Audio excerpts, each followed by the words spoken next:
ये सवाल RRB NTPC 2021 में पूछा है। सवाल में कहा है चक्रवृद्धि ब्याज दर पर एक धनराशि 2 वर्षों में 1600 हो जाती है और 3 वर्षों में 1700 हो जाती है, तो ब्याज की दर ज्ञात कीजिए।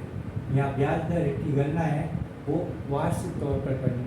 तो देखो, जब भी वर्षों का अंत 1 हो तो एक सूत्र ध्यान रखना, 100/100 प्लस आर बराबर, यहाँ लिखना है छोटा अमाउंट यानी कि 2 साल का अमाउंट जो है 1600, और यहाँ लिखना है बड़ा अमाउंट 3 साल का जो है 1700।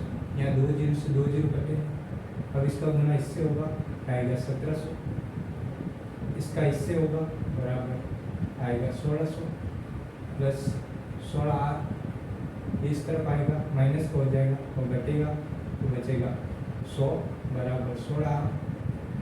100 में 16 का भाग जाएगा 6 बार, तेरा पॉइंट बचेगा यहाँ पर 4 जीरो 40, 16 दूना 32, बचेगा 8, उतारा 0 और 16 5 80 यानी कि 6.25%।